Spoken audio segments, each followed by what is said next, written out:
सत श्री अकाल, तुसीं देख रहे हो पंजाब मेल यूएसए टीवी। मेरा नाम जतिंदर सिंह खैरा। एक बार फिर तो मैं लैके हाजिर हाँ प्रोग्राम अखबारनामा वेकअप कॉल है। और गुड मॉर्निंग ਤੁਹਾਨੂੰ ਸਾਰਿਆਂ ਨੂੰ। शुरुआत करते हैं वाशिंगटन पोस्ट तो। और वाशिंगटन पोस्ट के उत्ते जी अज हैडलाइनस बनी है वो है कोरोना वायरस को लैके। एक बार फिर तो ये हैडलाइन है, virus mutations add urgency to vaccination effort as experts warn of long battle ahead. Expert कह रहे हैं कि ये बहुत वड्डी जंग है और इनू आसानी के नाल नहीं जितया जा सकता। सो इसका मतलब ये नहीं है कि वैक्सीनेशन आ गई है, रोल आउट हो गई है तो असी जिहड़ा है एक तरीके नाल फिर वो वाला माहौल कर लिए जिहड़ा प्री कोरोना सी। कोरोना तो पहला जिवें असी पार्टीज़ करते थे, गैदरिंग करते थे और अपनी हैल्थ का ध्यान नहीं सी रख रहे, सानूं लगता सी कि नॉर्मल है सब कुछ, रोटेशन नॉर्मल है, उवें नहीं हो सकता। एज इट इज़ जो एक गल कह रहे हैं, चाहे दो जिहड़ियां वैक्सीनस ने रोल आउट हुई ने अमेरिका दे विच, पर इहदे नाल नाल ये ध्यान भी रखना पैना है कि ये सिर्फ मैडिसिन जिहड़ियां ने एमरजेंसी यूज़ के लिए है। हले परमानेंट कोई 100% जिहड़ा क्योर है वो नहीं निकलिया है कोरोना वायरस का, वर्ल्ड पैंडमिक का। सो इस नूं लैके ये हैडलाइन बनी है। इस तो इलावा कैपिटल हिल के उत्ते जिहड़ा हमला होया सीगा उहनूं लैके एक हैडलाइन बनी है, FBI probe of US capital riots find evidence assault was coordinated. FBI लगातार ये उत्ते प्रोब कर रही है, एविडेंस भी उन्होंने बहुत सारे मिले ने कैपिटल हिल के उत्ते हमले दे। और लैट्स सी जिवें जिवें 9 तरीक आ रही है, 9 फरवरी आ रही है, उवें सारियां जिहड़ियां गल्लां ने एक पॉइंट के उत्ते आके हो रही ने कि सनेट दे विच की फैसला हुंदा है। और हिस्टरी है, अमेरिकन हिस्टरी रही है कि ट्वाइस 2 बार कोई इंपीच होया है और वो है एक्स प्रेजिडेंट डोनाल्ड ट्रंप जिहड़े ने एक चंगी नहीं माड़ी गल दे विच अपना नाम कमा के गए ने। सो एक हिस्टरी क्रिएट भी की है उन्होंने, पर यह बैड हिस्टरी है अगेन। सो ये सी इन वाशिंगटन पोस्ट। अगे बढ़ते हैं वॉल स्ट्रीट जर्नल। तो वॉल स्ट्रीट जर्नल जिहड़ा है वो की लिखता है, वॉल स्ट्रीट जर्नल जिहड़ा है अगेन टिकटॉक को लैके एक न्यूज़ क्रिएट कर रहा है। टिकटॉक राइवल्स $5.4 बिलियन जिहड़े ने IPO ड्रॉस बिग फॉलोइंग। उन्होंने कहा है कि टिकटॉक तो इलावा एक होर वड्डा प्लेटफॉर्म है जिन्हों कैशुआ टैक्नोलॉजी कहते हैं, एक स्मॉल वीडियो ऑपरेटिंग प्लेटफॉर्म ने जिवें टिकटॉक है, इसने जिहड़ा है एक तरीके नाल राइवरी खड़ी कर दी है। एक कॉम्पीटिशन हो गया है टिकटॉक का। इंडिया दे विच टिकटॉक का बैन हो गया सी क्योंकि चाइना दे नाल जो साडी गलबात जिहड़ी सी वो खटाखट हो गई सी। उस तो बाद टिकटॉक के नाल बहुत सारियां होर ऐप्स जिहड़ियां ने इंडिया ने बंद कर दित्तियां सी। फिलहाल दुनिया के वक्रे वक्रे कोनियां दे विच ये ऐप टिकटॉक ऐप जिहड़ी है वो चल रही है। ये लिख रहे हैं कि Kuaishou technology which operates one of China's most popular short video app met with strong investors demand as a company target the world's largest float since late 2019। जो अखीर होंदा है 2019 का, तो ये कंपनी जिहड़ी है और ये शॉर्ट वीडियो प्लेटफॉर्म जिहड़ा है अगेन खबरों के विच आ गया। एंड जे दी वर्थ की गल कीती, दी वैल्यू की गल की जाए तो अखबार लिख रहा है कि अराउंड $60 बिलियन जिहड़े ने इहदा वर्थ है। सो एक तरीके नाल बहुत वड्डी खबर है और ये खबर जिहड़ी है बार बार जिहड़ी है सुर्खियां बटोर रही है। इस तो इलावा वॉल स्ट्रीट ने जिहदी बारे गल की है, उन्होंने लिखा है कि रोरिंग किटी यानी कि अगेन जिहड़ा है गेम स्टॉप बारे गल की है कि गेम स्टॉप का जिहड़ा एक बहुत वड्डा प्लेटफॉर्म बन गया है। और असीं देखिया कि एक तरीके दे नाल शेयर मार्केट जिहड़ी है बड़ी हाई गई, स्काई रॉकेट नूं हिट किया गेम स्टॉप ने। उहदे पिछे कौन सी? ਉਹਦੇ ਪਿੱਛੇ ਜਿਹੜਾ ਬੰਦਾ ਸੀ ਉਹਦਾ ਨਾਮ ਸੀ Keith Gill. And Keith Gill ਜਿਹੜਾ ਬੋਸਟਨ ਏਰੀਆ ਦੇ ਵਿੱਚ ਰਹਿੰਦਾ ਹੈ, ਉਹ ਕੁਆਇਟ ਪਪੂਲਰ ਹੈ ਆਪਣੇ ਉਸ ਏਰੀਆ ਦੇ ਵਿੱਚ ਕਿਉਂਕਿ ਉਹ ਆਪਣੇ school time college time athlete ਰਹਿ ਚੁੱਕਾ ਹੈ, ਰਨਿੰਗ ਕਰ ਰਿਹਾ ਹੈ ਐਂਡ ਲੋਕ ਜਿਹੜੇ ਨੇ ਉਸ ਨੂੰ ਬੜੇ ਨਾਵਾਂ ਦੇ ਨਾਲ ਜਾਣਦੇ ਨੇ। ਸਾਊਥ ਬੋਸਟਨ ਦਾ ਇਹ ਮੁੰਡਾ ਜਿਹੜਾ ਹੈ ਲਗਾਤਾਰ ਨਿਊਜ਼ ਦੇ ਵਿੱਚ ਆਇਆ ਹੈ। ਨਿਊਜ਼ ਵਾਲਿਆਂ ਨੇ ਲਿਖਿਆ ਹੈ, before he become a Reddit user behind the GameStop surge, Keith Gill was college track star when injury blocked him for his dream he traded running for investing। कई बार इदा होंदा ना कि एक रस्ता बंद होंदा है, दूसरा रस्ता खुल जाता है। यही बिल्कुल कीथ गिल दे नाल होया। एथलीट सी एंड उन्हां दा जिहड़े गोडे ते सੱਟ लगन करके वो फिर उस पैशन ਨੂੰ फॉलो नहीं कर सकिया। प्रोफैशन फॉलो नहीं करन नाल वो एक नवीं दुनिया दे विच जंप कर गया जिन्होंने वर्चुअल दुनिया कहते हैं, इन्वेस्टिंग दुनिया कहते हैं, ऑनलाइन दुनिया कहते हैं एंड हुण वो बज़ क्रिएट कर रहा है।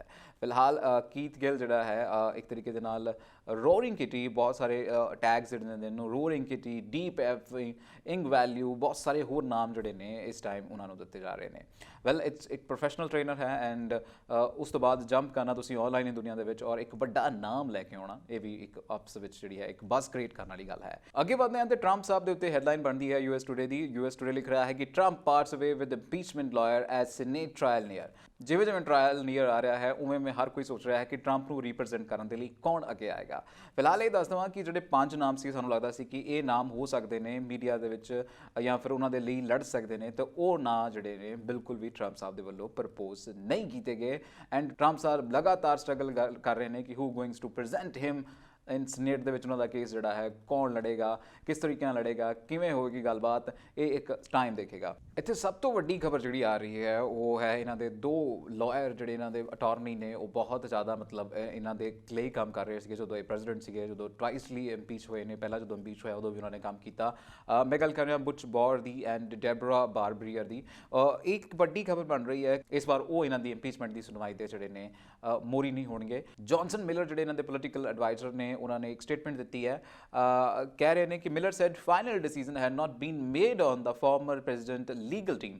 ਹਜੇ ਤੱਕ ਲੀਗਲ ਟੀਮ ਜਿਹੜੀ ਹੈ ਉਹ ਫਰੇਮ ਨਹੀਂ ਹੋਈ, ਫਾਈਨਲ ਡਿਸੀਜਨ ਨਹੀਂ ਹੋਇਆ, ਕਿਉਂਕਿ ਇਸ ਵਾਰ ਟਰੰਪ ਸਾਹਿਬ ਨੂੰ ਵੀ ਲੱਗ ਰਿਹਾ ਕਿ ਮੁੱਦਾ ਜਿਹੜਾ ਹੈ ਉਹ ਬਹੁਤ ਵੱਡਾ ਹੈ, ਇਸ ਲਈ ਇਹਦੇ ਲਈ ਕੋਈ ਐਕਸਪਰਟ ਟੀਮ ਚਾਹੀਦੀ ਹੈ, ਐਕਸਪਰਟ ਕਾਰਵਾਈ ਕਰਨ ਵਾਲੇ ਲੋਕ ਚਾਹੀਦੇ ਨੇ। ਸੋ ਇੱਕ ਤਰੀਕੇ ਦੇ ਨਾਲ ਇਹ ਅਮਰੀਕਨ ਦੀ ਬਹੁਤ ਵੱਡੀ ਖਬਰ ਹੈ। ਵੈਲ, ਜਦੋਂ ਤੋਂ ਡੇਟ ਅਨਾਉਂਸ ਹੋਈ ਹੈ ਐਂਡ ਉਸ ਤੋਂ ਹੀ ਹਿਸਾਬ ਲਾਇਆ ਜਾ ਸਕਦਾ ਹੈ ਕਿ ਇਹ ਅਮਰੀਕਨ ਹਿਸਟਰੀ ਦੇ ਵਿੱਚ ਬਹੁਤ ਵੱਡੀ ਖਬਰ ਹੈ। ਇਸ ਤੋਂ ਇਲਾਵਾ ਜੇ ਮੈਂ ਗੱਲ ਕਰਾਂ, ਇਸ ਨਿਊਜ਼ਪੇਪਰ ਨੇ ਬਹੁਤ ਸਾਰੀਆਂ ਟੌਪ ਹੈਡਲਾਈਨਸ ਬਣਾਈਆਂ ਨੇ ਔਰ ਉਹਨਾਂ ਹੈਡਲਾਈਨ ਦੇ ਵਿੱਚੋਂ ਇੱਕ ਵਾਰ ਫਿਰ ਤੋਂ ਗੇਮ ਸਟਾਪ ਵਾਲਾ ਮੁੰਡਾ ਜਿਹੜਾ ਕੀਥ ਗਿਲ ਹੈ ਉਹ ਵੀ ਸਾਹਮਣੇ ਆਉਂਦਾ ਹੈ। ਐਂਡ ਹੈਡਲਾਈਨ ਹੈ ਹੂ is the guy behind the GameStop mania. And ਇਸ ਦੇ ਨਾਲ ਇੱਕ ਵੱਡੀ ਖਬਰ, ਇੱਕ ਟੌਪ ਹੈਡਲਾਈਨ ਜਿਹੜੀ ਹੈ ਇਸ ਪੇਪਰ ਨੇ ਛਾਪੀ ਹੈ। ਅੱਗੇ ਵਧਦੇ ਹਾਂ, ਨਿਊਜ਼ ਡੇ ਜਿਹੜਾ ਨੈਸ਼ਨਲ ਨਿਊਜ਼ਪੇਪਰ ਹੈ ਅਮਰੀਕਾ ਦਾ, ਉਹ ਕੀ ਲਿਖ ਰਿਹਾ ਹੈ।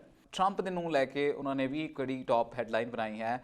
Trump parts with lead impeachment lawyer as trial ਅਪਰੋਚਿਸ।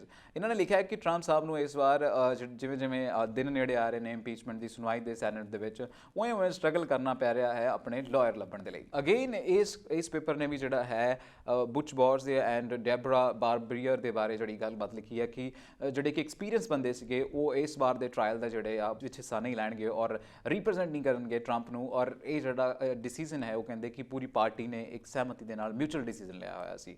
So let's see, ਇਹ ਇੱਕ ਅਮਰੀਕਾ ਦੀ ਵੱਡੀਆਂ ਖਬਰਾਂ ਨੇ ਔਰ ਸਭ ਤੋਂ ਵੱਡੀ ਖਬਰ ਜਿਹੜੀ ਹੈ ਉਹ ਇੰਪੀਚਮੈਂਟ ਨੂੰ ਲੈ ਕੇ ਹੀ ਹੈ ਕਿ ਲਾਇਰਸ ਲੱਭ ਰਹੇ ਨੇ ਔਰ ਲਾਇਰਸ ਨੂੰ ਲੈ ਕੇ ਜਿਹੜਾ ਹੈ ਖਿੱਚਾਤਾਣੀ ਬਣੀ ਹੋਈ ਹੈ। ਇੰਡੀਅਨ ਨੈਸ਼ਨਲ ਵੱਲ ਵਧਦੇ ਹਾਂ ਤੇ ਇੰਡੀਅਨ ਨੈਸ਼ਨਲ ਦਾ ਪਹਿਲਾ ਅਖਬਾਰ ਇੰਗਲਿਸ਼ ਟ੍ਰਿਬਿਊਨ ਲਿਖ ਰਿਹਾ ਹੈ ਲਾਜ਼ on hold offer stage PM Modi.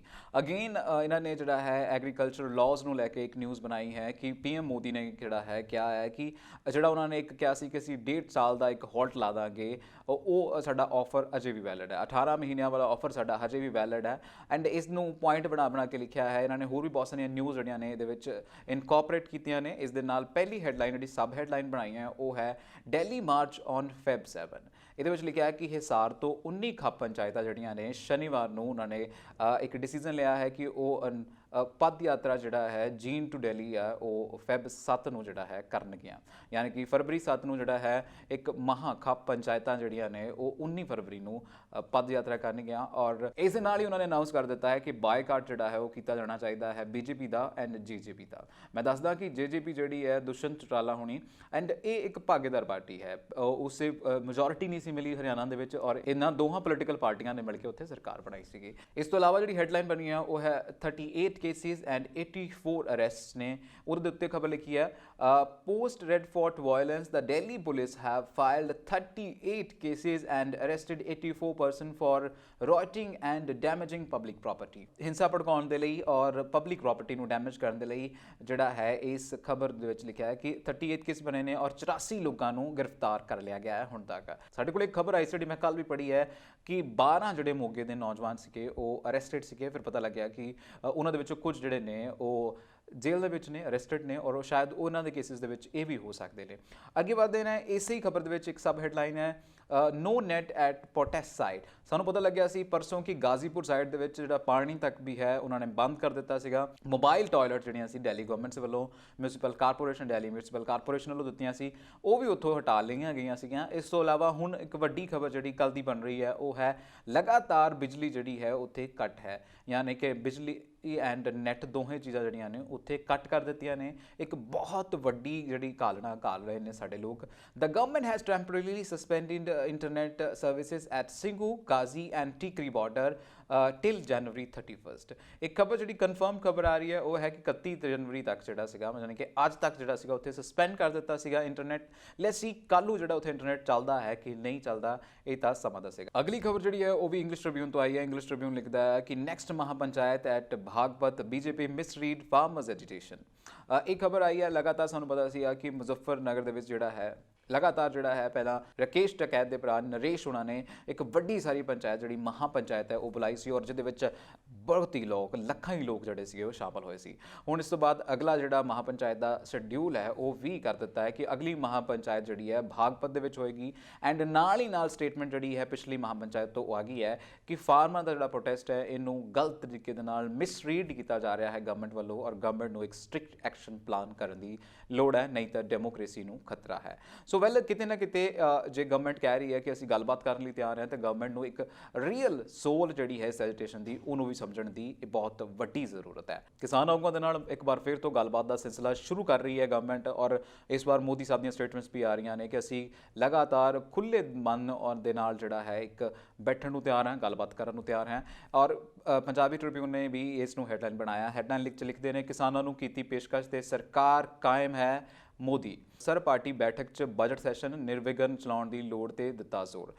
ਇਸ ਤਰੀਕੇ ਨਾਲ ਦੇਖੋ, ਜਦੋਂ ਅਸੀਂ ਲੋਕਤੰਤਰ ਦੀ ਗੱਲ ਕਰਦੇ ਹਾਂ ਤੇ ਲੋਕਤੰਤਰ ਦੇ ਵਿੱਚ ਲੋਕਾਂ ਦੀ ਸਰਕਾਰ ਹੁੰਦੀ ਹੈ। ਜਦੋਂ ਲੋਕਤੰਤਰ ਦੀ ਗੱਲ ਕਰਦੇ ਹਾਂ ਤੇ ਫਿਰ ਅਸੀਂ ਸਦਨਾਂ ਦੇ ਦੋਨਾਂ ਹਾਊਸਸ ਦੀ ਗੱਲ ਕਰਦੇ ਹਾਂ, ਲੋਕ ਸਭਾ ਤੇ ਰਾਜ ਸਭਾ। ਫਿਲਹਾਲ ਇੱਕ ਬਜਟ ਪਾਸ ਹੋਣਾ ਹੈ ਔਰ ਬਜਟ ਸੈਸ਼ਨ ਜਿਹੜਾ ਹੈ ਸ਼ੁਰੂ ਵੀ ਹੋ ਗਿਆ ਹੈ। ਕੱਲ ਤੋਂ ਬਜਟ ਜਿਹੜਾ ਹੈ ਉਹ ਕਿਤੇ ਨਾਲ ਉਹਦੇ ਉੱਤੇ ਗੱਲਬਾਤ ਕਰਨੀ ਸ਼ੁਰੂ ਹੋ ਜਾਣੀ ਹੈ ਗਵਰਨਮੈਂਟ ਦੀ। ਸੋ ਇਹ ਕਿਤੇ ਨਾ ਕਿਤੇ ਇਹ ਲੱਗ ਰਿਹਾ ਹੈ ਕਿ ਲੌਬਿੰਗ ਕੀਤੀ ਜਾ ਰਹੀ ਹੈ ਕਿ ਬਜਟ ਸੈਸ਼ਨ ਜਿਹੜਾ ਹੈ ਉਹਦੇ ਵਿੱਚ ਸਵਾਲ 0R ਰੱਖਿਆ ਹੀ ਨਾ ਜਾਵੇ, ਤਾਂ ਜੋ ਕਿਸੇ ਨੂੰ ਕੁਝ ਪੁੱਛਣ ਜਾਂ ਦੱਸਣ ਦਾ ਮੌਕਾ ਹੀ ਨਾ ਮਿਲੇ। ਇਸ ਤੋਂ ਇਲਾਵਾ ਇਸੇ ਖਬਰ ਦੇ ਵਿੱਚ ਇੱਕ ਸਬ ਹੈਡਲਾਈਨ ਬਣੀ ਹੈ, ਸੰਯੁਕਤ ਕਿਸਾਨ ਮੋਰਚਾ ਪ੍ਰਧਾਨ ਮੰਤਰੀ ਦੇ ਬਿਆਨ ਤੇ ਅੱਜ ਕਰਾਂਗੇ ਚਰਚਾ। ਕਿ ਸੰਯੁਕਤ ਕਿਸਾਨ ਮੋਰਚਾ ਜਿਹੜਾ ਹੈ ਉਹ ਕਹਿ ਰਿਹਾ ਕਿ ਅਸੀਂ ਪ੍ਰਧਾਨ ਮੰਤਰੀ ਨਰਿੰਦਰ ਮੋਦੀ ਹੋਣਾ ਦੇ ਪ੍ਰਸਤਾਵ ਦੇ ਉੱਤੇ ਅੱਜ ਚਰਚਾ ਕਰ ਸਕਦੇ ਹਾਂ, ਔਰ ਉਸ ਤੋਂ ਬਾਅਦ ਕੋਈ ਡਿਸੀਜਨ ਜਿਹੜਾ ਫਾਈਨਲ ਲੈ ਕੇ ਦੱਸ ਸਕਦੇ ਹਾਂ ਕਿ ਗਵਰਨਮੈਂਟ ਨੂੰ ਕਿ ਗੱਲਬਾਤ ਕੀਤੀ ਜਾ ਸਕਦੀ ਹੈ ਕਿ ਨਹੀਂ ਕੀਤੀ ਜਾ ਸਕਦੀ। ਇਸ ਹੈਡਲਾਈਨ ਨੂੰ ਪੜ੍ਹਾਂ ਤੇ ਪ੍ਰਧਾਨ ਮੰਤਰੀ ਨਰਿੰਦਰ ਮੋਦੀ ਵੱਲੋਂ ਸਰਬ ਪਾਰਟੀ ਮੀਟਿੰਗ ਵਿੱਚ ਖੇਤੀ ਕਾਨੂੰਨਾਂ ਵਿੱਚ ਸੋਧਾ ਕਰਨ ਦੀ ਕੇਂਦਰ ਸਰਕਾਰ ਦੀ ਤਜਵੀਜ਼ ਉੱਪਰ ਕਾਇਮ ਰਹਿਣ ਬਾਰੇ ਦਿੱਤੇ ਗਏ ਬਿਆਨ ਤੇ ਵਿਚਾਰ ਕਰਨ ਲਈ ਕਿਸਾਨ ਆਗੂਆਂ ਨੇ ਭੜਕੇ ਯਾਨੀ ਅੱਜ ਦੇ ਦਿਨ ਸੰਯੁਕਤ ਮੋਰਚੇ ਦੀ ਬੈਠਕ ਸੱਦ ਲਈ ਹੈ। ਕ੍ਰਾਂਤੀਕਾਰੀ ਕਿਸਾਨ ਯੂਨੀਅਨ ਦੇ ਪ੍ਰਧਾਨ ਡਾਕਟਰ ਦਰਸ਼ਨਪਾਲ ਨੇ ਕਿਹਾ ਕਿ ਜੇਕਰ ਕੇਂਦਰ ਸਰਕਾਰ ਕਿਸਾਨਾਂ ਨੂੰ ਗੱਲਬਾਤ ਲਈ ਬੁਲਾਉਂਦੀ ਹੈ ਤਾਂ ਉਹ ਬੈਠਕ ਵਿੱਚ ਲਾਜ਼ਮੀ ਸ਼ਮੂਲੀਅਤ ਕਰਨਗੇ, ਪਰ ਉਹ ਤਿੰਨੋਂ ਖੇਤੀ ਕਾਨੂੰਨ ਰੱਦ ਕਰਨ, ਫਸਲਾਂ ਦੀ ਘੱਟੋ ਘੱਟ ਖਰੀਦ ਗਰੰਟੀ ਕਾਨੂੰਨ ਅਤੇ ਪਰਾਲੀ ਐਕਟ ਵਿੱਚ ਕਿਸਾਨ ਵਿਰੋਧੀ ਧਾਰਾਵਾਂ ਹਟਾਉਣ ਦੀ ਮੰਗ ਤੇ ਅਜੇ ਵੀ ਅੜੇ ਹੋਏ ਨੇ। ਦੇਖਿਆ ਜਾਵੇ ਤਾਂ ਕਿਸਾਨਾਂ ਦਾ ਜਿਹੜਾ ਫੈਸਲਾ ਹੈ ਲਗਾਤਾਰ ਉੱਥੇ ਹੈ, ਅੜਿੱਕ ਤੇ ਇੱਕ ਤਰੀਕੇ ਨਾਲ ਸਟੀਕ ਹੈ ਨੇ, ਔਰ ਇਹ ਬਾਰ-ਬਾਰ ਗਵਰਨਮੈਂਟ ਜਿਹੜੀ ਕਹਿ ਰਹੀ ਨੇ ਕਿ ਅਸੀਂ ਹੋਲਟ ਕਰ ਲਾਂਗੇ, 18 ਮਹੀਨਿਆਂ ਦੀ ਰੋਕ ਲਾ ਦਾਂਗੇ, ਸ਼ਾਇਦ ਕਿਸਾਨਾਂ ਨੂੰ ਇਹਦੀ ਪ੍ਰਵਾਨਗੀ ਨਹੀਂ ਹੈ। ਇਸੇ ਖਬਰ ਦੇ ਵਿੱਚ ਇੱਕ ਹੈਡਲਾਈਨ ਬਣੀ ਹੈ, ਸਬ ਹੈਡਲਾਈਨ ਬਣੀ ਹੈ, ਵਿਰੋਧੀ ਧਿਰ ਨੇ ਉਠਾਇਆ ਕਿਸਾਨਾਂ ਦਾ ਮੁੱਦਾ। ਸੋ ਕਿਤੇ ਨਾ ਕਿਤੇ ਲੱਗ ਰਿਹਾ ਸੀ ਕਿ ਲੋਕਤੰਤਰ ਦੇ ਵਿੱਚ ਵਿਰੋਧੀ ਧਿਰ ਜਿਹੜਾ ਹੈ ਉਹ ਉੱਠ ਨਹੀਂ ਰਿਹਾ ਜਾਂ ਫਿਰ ਉੱਠ ਕੇ ਸਾਹਮਣੇ ਨਹੀਂ ਆ ਰਿਹਾ, ਪਰ ਇਸ ਵਾਰ ਲੱਗ ਰਿਹਾ ਹੈ ਕਿ ਬਜਟ ਸੈਸ਼ਨ ਦੌਰਾਨ ਵਿਰੋਧੀ ਧਿਰ ਜਿਹੜਾ ਹੈ ਉਹ ਕਾਫੀ ਐਕਟਿਵ ਹੋਵੇਗਾ। ਇਸੇ ਸ਼ਾਇਦ ਲੌਬਿੰਗ ਕੀਤੀ ਜਾ ਰਹੀ ਹੈ ਕਿ ਇਹ ਸ਼ਾਂਤਮਈ ਤਰੀਕੇ ਦੇ ਨਾਲ ਹੋਵੇ।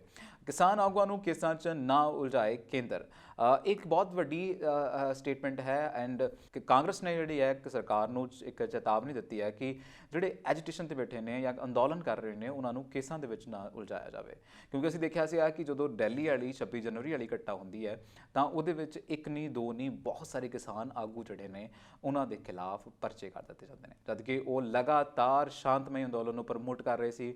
ਉਹਨਾਂ ਨੂੰ ਪਤਾ ਵੀ ਨਹੀਂ ਸੀ ਕੌਣ ਜਿਹੜਾ ਕਿਸ ਤਰੀਕੇ ਦੇ ਨਾਲ ਜਿਹੜਾ ਹੈ ਲਾਲ ਕਿਲੇ ਦੇ ਵਿੱਚ ਘੁਸ ਗਿਆ। ਫਿਲਹਾਲ ਇਹ ਬਹੁਤ ਵੱਡੇ ਕੁਐਸਚਨ ਨੇ। ਅੱਗੇ ਵਧਦੇ ਹਾਂ ਤੇ ਪੰਜਾਬੀ ਟ੍ਰਿਬਿਊਨ ਦੇ ਵਿੱਚ ਅਗਲੀ ਖਬਰ ਜਿਹੜੀ ਹੈ ਉਹ ਰਾਕੇਸ਼ ਟਕੈਤ ਨੂੰ ਲੈ ਕੇ ਹੈ। ਕਿਸਾਨਾਂ ਨੇ ਵਰਤ ਰੱਖ ਕੇ ਸਦਭਾਵਨਾ ਦਿਵਸ ਮਨਾਇਆ, ਯਾਨੀ ਕਿ ਸਾਨੂੰ ਪਤਾ ਹੈ ਕਿ ਮਹਾਤਮਾ ਗਾਂਧੀ ਦਾ ਕੱਲ ਬਰਸੀ ਸੀ ਕੱਲ, ਐਂਡ ਕਿਸਾਨਾਂ ਨੇ ਇੱਕ ਵਰਤ ਰੱਖਿਆ ਇਸ ਕਰਕੇ ਕਿ ਉਹਨਾਂ ਨੂੰ ਲੱਗਦਾ ਸੀ ਕਿ 26 ਜਨਵਰੀ ਨੂੰ ਜੋ ਹੋਇਆ ਗਲਤ ਹੋਇਆ, ਔਰ ਸਦਭਾਵਨਾ ਦਿਵਸ ਜਿਹੜਾ ਹੈ ਉਹ ਮਨਾਇਆ ਹੈ। ਜੇਲ੍ਹਾਂ ਵੀ ਭਰੀਆਂ ਜਾਣਗੀਆਂ ਤੇ ਅੰਦੋਲਨ ਵੀ ਚੱਲੇਗਾ। ਰਾਕੇਸ਼ ਟਕੈਤ ਨੇ ਕਹਿ ਦਿੱਤਾ ਕਿ ਦੇਖੋ, ਜੇਕਰ ਅਸੀਂ ਅੰਦੋਲਨ ਨੂੰ ਜਾਰੀ ਰੱਖਣਾ ਹੈ ਤੇ ਇਹ ਸਭ ਕੁਝ ਹੁੰਦਾ ਆਇਆ ਹੈ, ਇਹ ਹੋਏਗਾ, ਔਰ ਅਸੀਂ ਜੇਲ੍ਹਾਂ ਵੀ ਭਰਾਂਗੇ। ਜੋ ਸਾਡੇ ਤੇ ਤਸੀਹੇ ਕਰਨਗੇ ਸਰਕਾਰਾਂ, ਅਸੀਂ ਉਹਨਾਂ ਨੂੰ ਚੱਲਣ ਲਈ ਤਿਆਰ ਹਾਂ। ਸੋ ਇੱਕ ਬਹੁਤ ਵੱਡਾ ਬਿਆਨ ਹੈ ਰਾਕੇਸ਼ ਟਕੈਤ ਹੋਣਾ ਦਾ। ਗਾਜ਼ੀਪੁਰ ਬਾਰਡਰ ਤੇ ਆਈਆਂ ਲੋਕਾਂ ਦਾ ਸੈਲਾਬ, ਇੱਕ ਬਹੁਤ ਵੱਡੀ ਲੋਕਤੰਤਰ ਦੀ ਜਿੱਤ ਅਸੀਂ ਜਿਸ ਨੂੰ ਕਹਿੰਦੇ ਆ ਉਹ ਗਾਜ਼ੀਪੁਰ ਵਿੱਚ ਵੇਖਣ ਨੂੰ ਮਿਲਦੀ ਹੈ। ਸਰਕਾਰਾਂ ਕਹਿੰਦੀਆਂ ਨੇ ਕਿ ਅਸੀਂ ਲੋਕਾਂ ਨੂੰ ਉਠਾਉਣ ਦੇ ਲਈ ਡੰਡਾ ਵੀ ਚਲਾਵਾਂਗੇ, ਫਿਰ ਉਸ ਤੋਂ ਬਾਅਦ ਕੀ ਹੁੰਦਾ ਹੈ, ਰਾਕੇਸ਼ ਟਕੈਤ ਹੋਣੀ ਜਿਹੜੇ ਨੇ ਇੱਕ ਇਮੋਸ਼ਨਲ, ਇੱਕ ਪ੍ਰਭਾਵੀ ਤਕਰੀਰ ਕਰਦੇ ਨੇ। ਉਹ ਤਕਰੀਰ ਦਾ ਲੋਕਾਂ ਦੇ ਉੱਤੇ ਐਡਾ ਅਸਰ ਪੈਂਦਾ ਹੈ ਕਿ ਲੋਕਾਂ ਦਾ ਜਨ ਸੈਲਾਬ ਉੱਥੇ ਉਮੜ ਜਾਂਦਾ ਹੈ। ਸਰਕਾਰਾਂ ਦੇਖਦੀਆਂ ਆਪਣੇ ਡਿਸੀਜਨ ਬਦਲਣਾ ਸ਼ੁਰੂ ਕਰ ਦਿੰਦੀਆਂ ਨੇ ਔਰ ਇੱਕ ਤਰੀਕੇ ਨਾਲ ਲੋਕਤੰਤਰ ਦੀ ਬਹੁਤ ਵੱਡੀ ਜਿੱਤ ਹੈ। ਇਸ ਤੋਂ ਅੱਗੇ ਵਧਾਂ ਤੇ ਸ਼ਾਂਤਮਈ ਢੰਗ ਨਾਲ ਅੰਦੋਲਨ ਚਲਾ ਕੇ ਤਿੰਨੋਂ ਖੇਤੀ ਕਾਨੂੰਨ ਰੱਦ ਕਰਨ ਦਾ ਅਹਿਦ ਲਿਆ। ਕੱਲ੍ਹ ਸਦਭਾਵਨਾ ਦਿਵਸ ਸੀਗਾ ਔਰ ਉਹਨਾਂ ਨੇ ਸਭ ਨੂੰ ਕਿਹਾ ਕਿ ਆਪਾਂ ਸ਼ਾਂਤਮਈ ਅੰਦੋਲਨ ਕਰਾਂਗੇ ਔਰ ਉਹਦੀ ਇੱਕ ਸਹੁੰ ਵੀ ਚੱਕੀ, ਅਹਿਦ ਵੀ ਲਿਆ ਔਰ ਇੱਕ ਬਹੁਤ ਵੱਡੀ ਗੱਲ ਹੈ। ਇਸ ਤੋਂ ਇਲਾਵਾ ਟਿਕਰੀ ਤੇ ਕੁੰਡਲੀ ਬਾਰਡਰ ਜਾ ਰਹੇ ਕਿਸਾਨਾਂ ਨੂੰ ਪੁਲਿਸ ਨੇ ਰੋਕ ਲਿਆ ਹੈ। ਇਹ ਕੱਲ੍ਹ ਸਾਨੂੰ ਖਬਰਾਂ ਆ ਰਹੀਆਂ ਸੀਗੀਆਂ। ਇਹ ਇੱਕ ਹੀ ਹੋਰ ਇਸ ਸਬ ਹੈਡਲਾਈਨ ਬਣੀ ਹੈ, ਸਿੰਘੂ ਗਾਜ਼ੀਪੁਰ ਤੇ ਟਿਕਰੀ 'ਚ ਇੰਟਰਨੈਟ ਸੇਵਾਵਾਂ ਰਾਤ ਤੱਕ ਮੁਅੱਤਲ ਰਹਿਣਗੀਆਂ। ਯਾਨੀ ਕਿ ਅਗੇਨ ਉਹੀ ਇੰਗਲਿਸ਼ ਟ੍ਰਿਬਿਊਨ ਵਾਲੀ ਗੱਲ ਹੈ ਔਰ ਇੰਟਰਨੈਟ ਜਿਹੜਾ ਹੈ ਇੱਕ ਤਰੀਕੇ ਦੇ ਨਾਲ ਬਹੁਤ ਵੱਡਾ ਸਾਧਨ ਹੈ, ਕਿਉਂਕਿ ਤੁਸੀਂ ਆਪਣੀ ਗੱਲ, ਆਪਣੀ ਖਬਰ ਇੱਕ ਜਗ੍ਹਾ ਤੋਂ ਦੂਸਰੀ ਜਗ੍ਹਾ ਪਹੁੰਚਾ ਰਹੇ ਹੋ ਔਰ ਇੱਕ ਤਰੀਕੇ ਦੇ ਨਾਲ ਇਹ ਬਹੁਤ ਵੱਡਾ ਸੋਰਸ ਆਫ ਇਨਫੋਰਮੇਸ਼ਨ ਹੈ। ਫਿਲਹਾਲ ਅੱਗੇ ਵਧਦੇ ਹਾਂ ਔਰ ਇਸੇ ਹੀ ਅਖਬਾਰ ਦੇ ਵਿੱਚ ਅਗਲੀ ਖਬਰ ਯੂਕੇ ਤੋਂ ਹੈ। ਕਿਸਾਨਾਂ ਤੇ ਕੀਤਾ ਗਿਆ ਹਮਲਾ ਨਿੰਦਣਯੋਗ ਹੈ, ਹਰਮਨਜੀਤ ਸਿੰਘ ਢੇਸੀ। ਕਿਸਾਨਾਂ ਤੇ ਕੀਤਾ ਗਿਆ ਹਮਲਾ ਨਿੰਦਣਯੋਗ ਹੈ, ਬਰਤਾਨੀਆ ਦੇ ਸੰਸਦ ਮੈਂਬਰ ਤਰਨਮਨਜੀਤ ਸਿੰਘ ਢੇਸੀ ਨੇ ਇਹ ਬਿਆਨ ਦਿੱਤਾ ਹੈ। ਔਰ ਵੈਸੇ ਦੁਨੀਆ ਦਾ ਹਰ ਸ਼ਖਸ ਜਿਹੜਾ ਹੈ ਉਹ ਕਿਤੇ ਨਾ ਕਿਤੇ ਅੰਦੋਲਨ ਨੂੰ ਜਿਹੜਾ ਚੰਗਾ ਸਮਝ ਰਿਹਾ, ਉਹਨੂੰ ਲੱਗਦਾ ਹੈ ਕਿ ਹਰ ਬੰਦੇ ਦਾ ਹੱਕ ਹੈ ਜੇ ਉਹ ਸ਼ਾਂਤਮਈ ਅੰਦੋਲਨ ਕਰ ਰਿਹਾ ਹੈ। ਸੋ ਤਰਨਮਨਜੀਤ ਸਿੰਘ ਢੇਸੀ ਉਹ ਨੇ ਜਿਨ੍ਹਾਂ ਨੇ 100 ਤੋਂ ਵੱਧ ਜਿਹੜੇ ਆ ਸਾਂਸਦ ਜਿਹੜੇ ਸੀਗੇ, ਐਮਪੀ ਸੀਗੇ ਜਿਹੜੇ ਬਰਤਾਨੀਆ ਦੇ, ਉਹਨਾਂ ਦੇ ਸਾਈਨ ਕਰਾ ਕੇ ਜਿਹੜਾ ਹੈ ਇੱਕ ਤਰੀਕੇ ਦੇ ਨਾਲ ਪ੍ਰਸਤਾਵ ਪੇਸ਼ ਕੀਤਾ ਸੀਗਾ। ਇਹ ਸੀ ਪੰਜਾਬੀ ਟ੍ਰਿਬਿਊਨ। ਅੱਗੇ ਵਧਦੇ ਹਾਂ ਤੇ ਦੇਖਦੇ ਹਾਂ ਕਿ ਹਿੰਦੁਸਤਾਨ ਟਾਈਮਸ ਕੀ ਲਿਖ ਰਿਹਾ ਹੈ। ਜੇ ਗੱਲ ਕੀਤੀ ਜਾਵੇ ਹਿੰਦੁਸਤਾਨ ਟਾਈਮਸ ਦੀ, ਤੇ ਹਿੰਦੁਸਤਾਨ ਟਾਈਮਸ ਨੇ ਅਗੇਨਸ ਕਿਸਾਨਾਂ ਦੇ ਨਾਲ ਜਿਹੜੀ ਸਦਭਾਵਨਾ ਦਿਖਾਉਂਦੇ ਹੋਏ ਆਪਣੀ ਇਸ ਖਬਰ ਨੂੰ ਹੈਡਲਾਈਨ ਬਣਾਇਆ ਹੈ। ਲਿਖਦੇ ਨੇ, offer to farmers stands PM at all party meeting. All party meeting ਦੇ ਵਿੱਚ ਪੀਐਮ ਨੇ ਯਾਨੀ ਨਰਿੰਦਰ ਮੋਦੀ ਹੋਣਾ ਨੇ ਕਹਿ ਦਿੱਤਾ ਕਿ ਸਾਡਾ ਆਫਰ ਜਿਹੜਾ 18 ਮਹੀਨਿਆਂ ਵਾਲਾ ਸੀਗਾ ਉਹ ਹਜੇ ਵੀ ਵੈਲਿਡ ਹੈ ਤੇ ਕਿਸਾਨਾਂ ਨੂੰ ਉਹਦੇ 'ਤੇ ਚਰਚਾ ਕਰ ਲੈਣੀ ਚਾਹੀਦੀ ਹੈ। ਜੇ ਮੈਂ ਇਹਨਾਂ ਦੀ ਅਖਬਾਰ ਦੀ ਗੱਲ ਕਰਾਂ ਤਾਂ ਇਹਨਾਂ ਨੇ ਪੂਰੀਆਂ ਚੀਜ਼ਾਂ ਸਟੈਪ ਬਾਏ ਸਟੈਪ ਜਿਹੜੀਆਂ ਸਮਝਾਉਣ ਦੀ ਕੋਸ਼ਿਸ਼ ਕੀਤੀ ਹੈ। ਪੀਐਮ ਮੋਦੀ ਜਿਹੜੇ ਨੇ 3 ਗੱਲਾਂ ਕਹੀਆਂ ਨੇ ਉਹ ਇਸ ਖਬਰ ਨੇ ਬਹੁਤ ਸਟੈਪ ਬਾਏ ਸਟੈਪ ਛਾਪੀਆਂ ਨੇ। ਫਸਟ ਗੱਲ ਜਿਹੜੀ ਹੈ ਉਹ ਲਿਖਦੇ ਨੇ, if you know any protester tell them that the offer is still there and I am sure everyone here want a solution through dialogue। ਯਾਨੀ ਕਿ ਨਰਿੰਦਰ ਮੋਦੀ ਉਹਨਾਂ ਨੇ ਕਹਿ ਦਿੱਤਾ ਹੈ ਕਿ ਜੇ ਕੋਈ ਤੁਹਾਨੂੰ ਕੋਈ ਪ੍ਰੋਟੈਸਟਰ ਜਾਣਦਾ ਹੈ ਤਾਂ ਉਹਨੂੰ ਇਹ ਦੱਸੋ ਕਿ ਸਰਕਾਰ ਅਜੇ ਵੀ ਗੱਲਬਾਤ ਦੇ ਲਈ ਤਿਆਰ ਹੈ, ਕਿਉਂਕਿ ਗੱਲਬਾਤ ਦੇ ਨਾਲ ਹੀ ਸੋਲਿਊਸ਼ਨ ਨਿਕਲਣਾ ਹੈ।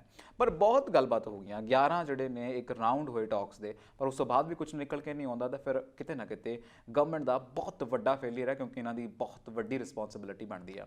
ਇਸ ਤੋਂ ਅਗਲੀ ਗੱਲ ਜਿਹੜੀ ਹੈ ਉਹ ਕਿਹਾ ਹੈ on Gandhi statue in USA। ਸਾਨੂੰ ਪਤਾ ਹੈ ਕਿ US ਵਿੱਚ ਜਿਹੜਾ ਗਾਂਧੀ ਸਟੈਚੂ ਸੀਗਾ ਉਹਨੂੰ ਵੈਂਡਲਾਈਜ਼ ਕਰਨ ਦੀ ਕੋਸ਼ਿਸ਼ ਕੀਤੀ ਗਈ। ਉਹਦੇ ਉੱਤੇ ਲਿਖਦੇ ਨੇ, on Jan 30 some peoples vandalized Mahatma Gandhi statue in US. Everyone must think about what are we giving to the country by creating this atmosphere of hatred। ਵਾਕਈ ਉਹਨਾਂ ਨੇ ਕਿਹਾ ਜੀ ਕਿ ਹੇਟਡ ਦਾ ਐਟਮੋਸਫੇਅਰ ਅਸੀਂ ਕ੍ਰੀਏਟ ਕਰ ਰਹੇ ਹਾਂ, ਅਸੀਂ ਕੰਟਰੀ ਨੂੰ ਕੀ ਦੇ ਰਹੇ ਹਾਂ, ਇਹ ਸੋਚਣਾ ਚਾਹੀਦਾ ਹੈ। ਫਿਲਹਾਲ ਮੇਰਾ ਇੱਕ ਸਵਾਲ ਹੈ ਕਿ ਗਵਰਨਮੈਂਟ ਲਗਾਤਾਰ ਇਹ ਕੁਝ ਕਰ ਰਹੀ ਹੈ, ਹੇਟਰ ਕ੍ਰੀਏਟ ਕਰ ਰਹੀ ਹੈ। ਕਦੀ NRC ਹੋ ਰਿਹਾ ਹੈ, ਕਦੇ ਨੋਟਬੰਦੀ ਹੋ ਰਹੀ ਹੈ, ਕਦੀ ਕਿਸਾਨਾਂ ਦੇ ਨਾਲ ਧੱਕਾ ਹੋ ਰਿਹਾ ਹੈ ਔਰ ਸ਼ਰੇਆਮ ਇੱਕ ਪਰਟੀਕੂਲਰ ਕਮਿਊਨਿਟੀ ਨੂੰ ਤੁਸੀਂ ਬਹੁਤ ਜ਼ਿਆਦਾ ਫੇਵਰ ਕਰ ਰਹੇ ਹੋ, ਸ਼ਰੇਆਮ ਲੋਕਾਂ ਨੂੰ ਪਤਾ ਲੱਗ ਰਿਹਾ ਹੈ। ਉਦੋਂ ਤੁਸੀਂ ਕੀ ਕਰ ਰਹੇ ਹੋ? ਕਿਹੜਾ ਮੈਸੇਜ ਜਿਹੜਾ ਹੈ ਉਹ ਦੁਨੀਆ ਨੂੰ ਦੇ ਰਹੇ ਹੋ? ਭਾਰਤ ਦੇ ਵਿੱਚ ਸਭ ਤੋਂ ਜ਼ਿਆਦਾ ਕਾਂਡ ਹੋ ਰਿਹਾ ਹਿਊਮਨ ਰਾਈਟਸ ਦਾ, ਤੁਸੀਂ ਕੀ ਕਰ ਰਹੇ ਹੋ? ਅਗਲੀ ਗੱਲ ਜਿਹੜੀ ਹੈ ਇਹਨਾਂ ਨੇ ਲਿਖੀ ਹੋਈ ਹੈ, on Republic Day rampage. Nearly everyone spoke about the incident on January 26. The law will take its own course। ਕਿਤੇ ਨਾ ਕਿਤੇ ਦੁਬਾਰਾ ਮੁੱਦੇ ਜਿਹੜੇ ਨੇ ਉਹ ਘੜੇ ਜਾ ਰਹੇ ਨੇ ਔਰ ਗਵਰਨਮੈਂਟ ਜਿਹੜੀ ਹੈ ਉਹ ਇਸ ਗੱਲ 'ਤੇ ਆਉਣ ਨੂੰ ਤਿਆਰ ਹੀ ਨਹੀਂ ਹੈ ਕਿ ਉਹ ਸਭ ਕੁਝ ਕਿਉਂ ਹੋਇਆ, ਕਿਸ ਲਈ ਹੋਇਆ ਔਰ ਕਿਉਂ ਨਹੀਂ ਹੋਣਾ ਚਾਹੀਦਾ ਸੀ। ਅਗਲੀ ਜਿਹੜੀ ਖਬਰ ਹੈ ਉਹ ਟਾਈਮਸ ਆਫ ਇੰਡੀਆ ਦੀ ਹੈ and prime minister Narendra Modi ਨੇ ਐਡਰੈਸ ਕੀਤਾ ਹੈ ਅੱਜ ਆਪਣਾ 2021 ਦਾ ਫਸਟ ਮਨ ਕੀ ਬਾਤ ਐਂਡ ਉਹਦੇ ਵਿੱਚ ਕਿਹਾ ਕਿ 26 ਜਨਵਰੀ ਦੇ ਵਿੱਚ ਜੋ ਹੋਇਆ ਮੰਦਭਾਗਾ ਹੋਇਆ। ਹਰ ਮੀਡੀਆ ਹਾਊਸ ਕਹਿ ਰਿਹਾ ਹੈ ਕਿ 26 ਜਨਵਰੀ 'ਚ ਜੋ ਹੋਇਆ ਮੰਦਭਾਗਾ ਹੋਇਆ। ਅਸੀਂ ਮੰਨਦੇ ਹਾਂ ਕਿ ਮੰਦਭਾਗਾ ਹੋਇਆ, ਸ਼ਾਇਦ ਇਹ ਨਹੀਂ ਹੋਣਾ ਚਾਹੀਦਾ ਸੀਗਾ, ਪਰ ਕੋਈ ਕਿਸੇ ਨੂੰ ਸਵਾਲ ਪੁੱਛ ਰਿਹਾ ਕਿ ਇਹ ਕਿਉਂ ਹੋਇਆ। 2 ਮਹੀਨੇ ਤੋਂ ਲਗਾਤਾਰ ਕਿਸਾਨ ਜਿਹੜੇ ਸੀ ਉਹ ਸੜਕਾਂ 'ਤੇ ਬੈਠੇ ਹੋਏ ਨੇ, ਠੰਡ ਦੇ ਵਿੱਚ ਉਹਨਾਂ ਦੇ ਬੱਚੇ ਰੁਲ ਰਹੇ ਸੀ। ਕੋਈ ਕਿਸੇ ਨੇ ਪੁੱਛਿਆ ਕਿ ਉਹਨਾਂ ਨੂੰ ਕਿਉਂ ਨਹੀਂ ਰੁਲਣ ਦਿੱਤਾ ਜਾਣਾ ਚਾਹੀਦਾ।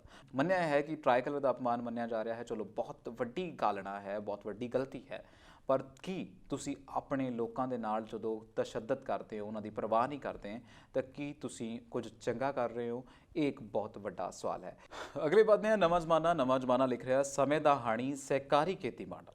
ਯਾਨੀ ਕਿ ਜਿਹੜਾ ਸਾਡਾ ਪਹਿਲਾ ਸਰਕਾਰੀ ਖੇਤੀ ਮਾਡਲ ਸੀਗਾ ਉਸ ਸਮੇਂ ਦਾ ਹਾਣੀ ਸੀ। ਜਿਵੇਂ 1991 ਆਇਆ, ਅਸੀਂ LPG ਵੱਲ ਵੱਧਦੇ ਰਹੇ, ਲਿਕੁਇਡਾਈਜੇਸ਼ਨ, ਪ੍ਰਾਈਵੇਟਾਈਜੇਸ਼ਨ, ਗਲੋਬਲਾਈਜੇਸ਼ਨ। ਉਸ ਤੋਂ ਬਾਅਦ ਇੱਕ ਡਿਸਪੈਰਿਟੀ ਹੈ, ਜਿਹੜਾ ਇੱਕ ਤਬਕੇ ਦੇ ਵਿੱਚ ਜਿਹੜਾ ਕਹਿ ਲਈਏ ਕਿ ਫਰਕ ਹੈ, ਉਹ ਵੱਧਦਾ ਗਿਆ। ਜੇ ਹੁਣ ਅਸੀਂ ਗੱਲ ਕਰ ਲਈਏ ਕਿ ਸਾਡੇ ਭਾਰਤ ਦੀ ਗੱਲ ਕਰੀਏ ਤਾਂ ਸਿਰਫ ਤੇ ਸਿਰਫ 1% ਲੋਕਾਂ ਦੇ ਕੋਲੋਂ 99% ਦਾ ਧਨ ਹੈ, ਯਾਨੀ ਕਿ 1% ਲੋਕਾਂ ਦੇ ਕੋਲ ਇੰਨਾ ਧਨ ਹੈ ਕਿ 99% ਦੇ ਕੋਲ ਹੈ ਹੀ ਨਹੀਂ ਹੈ। ਸੋ ਇੱਕ ਤਰੀਕੇ ਨਾਲ ਕਾਰਪੋਰੇਟ ਫੇਵਰਿਜ਼ਮ ਦੀ ਗੱਲ ਹੋ ਰਹੀ ਹੈ ਤੇ ਇਹ ਸਿਸਟਮ ਜਿਹੜਾ ਹੁਣ ਚੱਲ ਰਿਹਾ ਹੈ ਪ੍ਰਾਈਵੇਟਾਈਜੇਸ਼ਨ ਦਾ, ਇਹ ਬਹੁਤ ਵੱਡਾ ਕਾਣ ਹੈ ਉਹਨਾਂ ਲੋਕਾਂ ਦੇ ਨਾਲ, ਡੈਸਪੈਰਿਟੀ ਹੈ ਜਿਨ੍ਹਾਂ ਦੇ ਕੋਲ ਕੁਝ ਨਹੀਂ ਹੈ। ਇਸੇ ਨਿਊਜ਼ ਦੇ ਵਿੱਚ ਬਹੁਤ ਵਧੀਆ ਤਰੀਕੇ ਦੇ ਨਾਲ ਡਿਟੇਲ ਦੇ ਨਾਲ ਦੱਸਿਆ ਹੋਇਆ ਹੈ ਕਿ ਕਿਵੇਂ ਅਸੀਂ ਜਿਹੜਾ ਹੈ ਸਿਸਟਮ ਨੂੰ ਅਪਲਿਫਟ ਕਰ ਸਕਦੇ ਹਾਂ। ਇੱਕ ਬੁੱਕ ਦਾ ਬਹੁਤ ਸੋਹਣਾ ਜ਼ਿਕਰ ਹੈ ਜਿਹੜੀ ਕਿ ਬੁੱਕ ਹੈ ਦ ਗ੍ਰੇਟ ਡਿਵਾਈਡ, ਐਂਡ ਇਹ ਬੁੱਕ ਨੂੰ ਲਿਖਿਆ ਹੈ ਜੋਸੈਫ ਸਟਿਮਲਿਟਜ਼ ਨੇ, ਜਿਹੜੇ ਕਿ ਅਰਥ ਵਿਗਿਆਨੀ ਨੇ ਔਰ ਜੋ ਕਿ ਨੋਬਲ ਪੁਰਸਕਾਰ ਜੇਤੂ ਨੇ ਅਰਥ ਵਿਗਿਆਨ ਦੇ ਵਿੱਚ। ਸੋ ਕਿਤੇ ਨਾ ਕਿਤੇ ਮੰਡੀਕਰਨ ਬਾਰੇ ਉਹਨਾਂ ਨੇ ਬਹੁਤ ਲਿਖਿਆ ਹੈ ਕਿ ਮੰਡੀਕਰਨ ਦਾ ਜਿਹੜਾ ਸ਼ਿਫਟ ਹੋ ਰਿਹਾ ਹੈ ਉਹ ਦੁਨੀਆ ਨੂੰ ਉਸ ਜਗ੍ਹਾ ਵੱਲ ਲੈ ਕੇ ਜਾ ਰਿਹਾ ਹੈ ਜਿੱਥੇ ਕਾਰਪੋਰੇਟਸ ਨੂੰ ਇੱਕ ਬਹੁਤ ਵੱਡਾ ਜਿਹੜਾ ਜ਼ਖੀਰਾ ਅਸੀਂ ਦੇ ਰਹੇ ਹਾਂ ਔਰ ਦੂਸਰੇ ਬੰਨੇ ਡਿਸਪੈਰਿਟੀ ਵੱਲ ਵੱਧ ਰਹੇ ਹਾਂ, ਡਿਵਾਈਡ ਵੱਲ ਵੱਧ ਰਹੇ ਹਾਂ ਕਿ ਲੋਕਾਂ ਦੇ ਕੋਲ ਇੱਕ ਬੰਨੇ ਤਾਂ ਬਹੁਤ ਸਾਰੀਆਂ ਚੀਜ਼ਾਂ ਨੇ, ਜਿਵੇਂ ਸਾਡੀ ਕੰਟਰੀ ਦੇ ਵਿੱਚ ਹੈ ਕਿ 1% ਦੇ ਕੋਲ ਸਾਰੀ ਧਨ ਦੌਲਤ ਹੈ, ਜਿਵੇਂ ਕਿ ਮਹਾਰਾਜਿਆਂ ਕੋਲੇ ਹੁੰਦੀ ਸੀ, ਬਾਦਸ਼ਾਹ ਦੇ ਕੋਲ ਹੁੰਦੀ ਸੀ, ਔਰ ਦੂਸਰੇ ਬੰਨੇ ਜੇ 99% ਦੀ ਗੱਲ ਕੀਤੀ ਜਾਵੇ ਤੇ ਉਹਨਾਂ ਦੇ ਕੋਲ ਸਿਰਫ ਤੇ ਸਿਰਫ ਗੁਜ਼ਾਰੇ ਵਾਲਾ ਲੋਕ ਹੈ। ਐਂਡ ਜੇ ਅਸੀਂ ਭਾਰਤ ਦੀ ਗੱਲ ਕਰਦੇ ਹਾਂ ਤੇ ਇੱਥੇ ਕੁਪੋਸ਼ਣ ਦੇ ਹੀ ਇੰਨੇ ਸ਼ਿਕਾਰ ਨੇ ਲੋਕ ਕਿ ਸਾਡਾ ਜਿਹੜਾ ਹੈ ਟੌਪ 100 ਤੋਂ ਵੀ ਬਿਲੋ ਨਾਮ ਹੈ ਜੇ ਅਸੀਂ ਵਰਲਡ ਦੀ ਗੱਲ ਕਰੀਏ। ਸੋ ਕਿਤੇ ਨਾ ਕਿਤੇ ਇਹ ਖਬਰ ਜਿਹੜੀ ਹੈ ਇੱਕ ਆਪਣੇ ਆਪ ਦੇ ਵਿੱਚ ਪੂਰੀ ਸਮਰੱਥ ਖਬਰ ਹੈ ਔਰ ਜੇ ਤੁਸੀਂ ਇਹ ਪੜ੍ਹ ਰਹੇ ਹੋ ਤਾਂ ਬਹੁਤ ਸਹੀ ਖਬਰ ਹੈ। ਇਹ ਸੀ ਮੇਰਾ ਅੱਜ ਦਾ ਅਖਬਾਰਨਾਮਾ। ਮੈਂ ਫਿਰ ਮਿਲਾਂਗਾ ਤੁਹਾਨੂੰ ਲੈ ਕੇ ਨਵੀਆਂ ਖਬਰਾਂ। ਦੇਖਦੇ ਰਹੋ ਪੰਜਾਬ ਮੇਲ USA TV। ਧੰਨਵਾਦ।